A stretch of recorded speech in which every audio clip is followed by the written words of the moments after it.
Some years ago, with a close friend of mine, on this weekend, I was walking up and down the streets of Oxford where he was at university, and we ended up in the Bodleian, one of the most important libraries in the world, and we found ancient and modern in that building.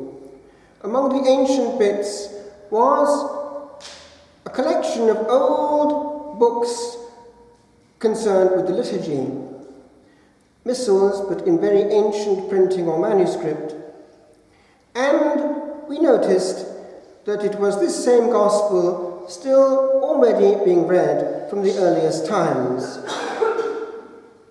It was as though at the altar we were outside time, just as we are when we are at a funeral. We are on the frontier, the intersection. Indeed, just the other day, because I had a friend from Holland who had come, I thought I would show him what is near the house, the ruins of old Monaster Boyce and old Mellifont. And it just happened that there was a funeral at Monaster Boyce, just finishing. And it was interesting. As we stood beneath the high cross, looking at the scales with the naked man inside, going either up or down, and wondering which way it will go. Because everyone who gets tipped into the little hole that holds the body goes into that scales. So when it comes to those who pass through the likes of Oxford, glistering and glittering with academic tales and limelight and honour and glory, they too are nude and crude in the scales. And so are we. I picked up again by chance this which had moved me when I came across it first. It was someone at the age of 20 tipping into that scale.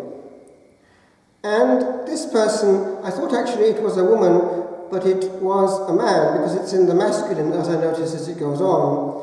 These lines were written by a priest who had been called or had gone to the bedside of this person of 20 years of age. And I translate what he has written.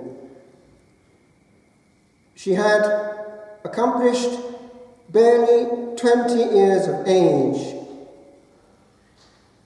And these were her words: "I have filled myself with emptiness.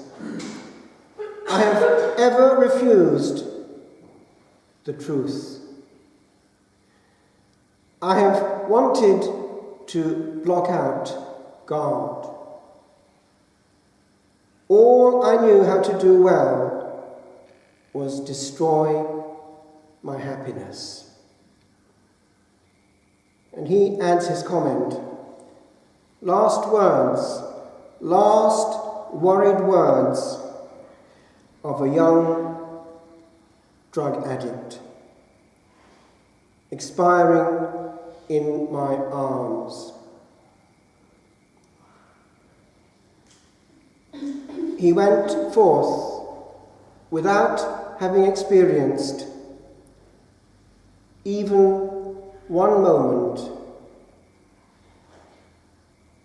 the joy of living. In Ireland, right now, quite a high proportion of young people are opting out, not necessarily by a side effect of using substances, but voluntarily preferring death and what they think is probably non-existence to continued existence. Do you know that in the course of the night that we have just had, as well as all the fireworks and sparklers and things that go bump in the night, there were other things also going bump in the night. In some countries more than others. But the Satanists In the night of All Souls and All Saints, Halloween, the night of All Hallows, that is saints, are actually truly engaged in satanic power. They gain power by fulfilling certain conditions. Indeed, in Scotland, it is known that they have in the covens a competition for the one that has the greatest demonic power. And that person then becomes queen for the year. If one examines and researches, as one can now, the secret rites of satanic worship, it is unimaginably ugly, violent, aggressive, obscene, and terrifying. Do you know that there are quite a few children born in these satanic rites who are not registered, kept in hiding, and eventually on this night immolated as victims to Satan? Do you know that every month a large number of hosts disappears from our tabernacles and altars, made easier now, of course, through communion in the hand, and has to be used by the deadline in these celebrations, usually at night, about 3 o'clock at night. But a true Black Mass has also to have the fullness. It needs a fallen priest, a Catholic priest who has left, and they try to get them. Now, the big difference between those who worship Satan and those who worship the Lord of Lords and God of Gods is that Satan answers just like that. He gives real power. Once, some years ago, it was in Germany, I believe, somebody was in dire straits, wanting a big sum of money. It had to come. And that person bumped into someone else who said, "Make a pact with Satan in your blood, and the money will come." The person did so.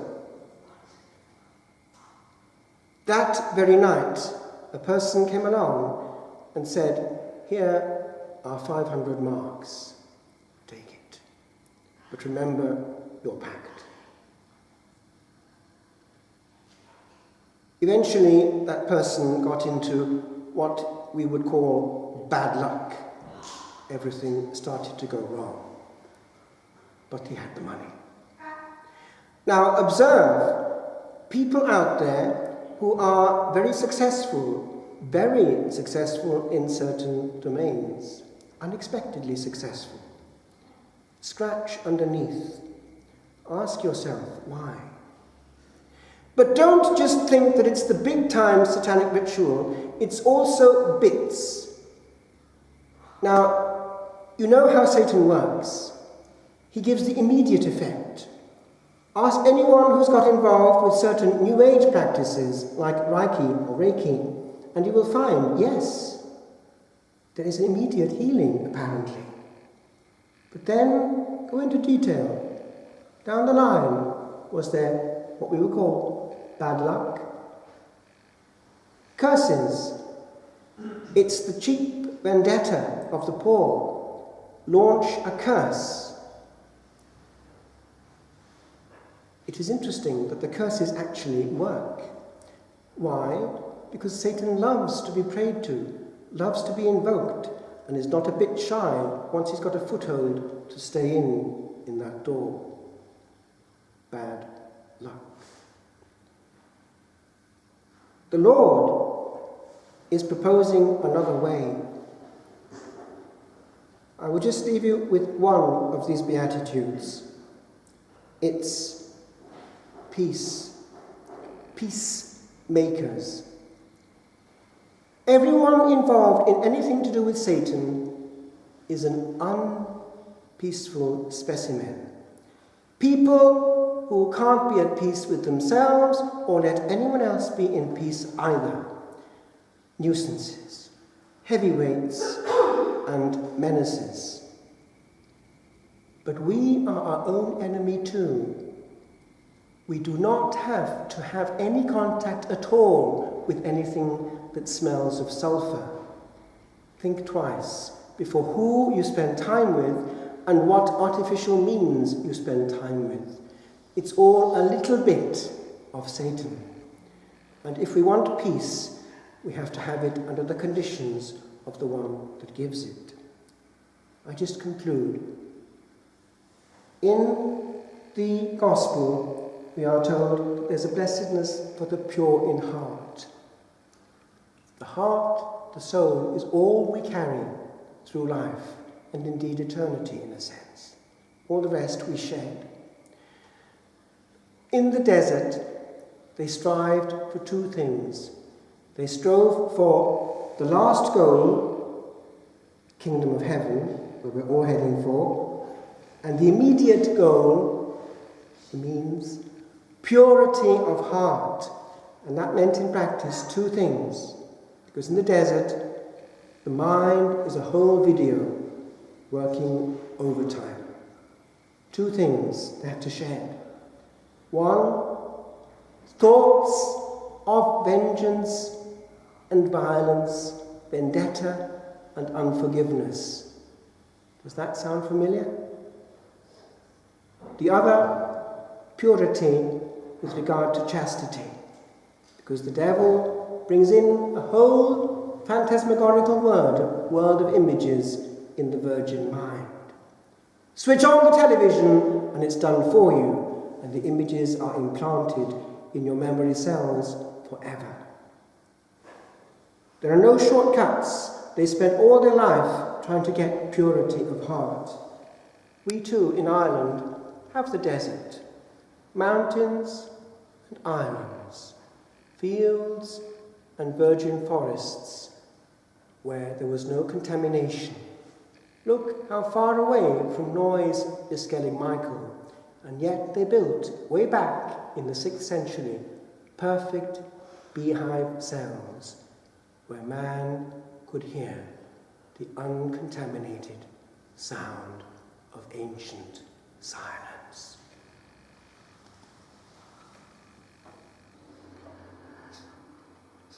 Mischief at Mellifont. When Dom Amedeo, a Cistercian friend from Italy, had expressed the wish to celebrate the office of sext in the ruins, he was duly told that this was not permissible, and so we proceeded illegally to find a corner where the permissible could be permitted. These stones have heard before these melodies, and silence ever old, yet echoes well the chant of brethren young, for stones like these were not meant thus to lie, for very hell alone knew these to silence, where for long they these same chants once echoed, vibrant each with tremors of great age. The sage's song that bright illumined copies sight did teach. And brother that helps brother in high sin of strange deranged magic lately banned, for that howled sounds electric and sweet din it suited not, shall suited placid stand, in colour known, in mischief known, alone, and not alone, upon naught but a stone.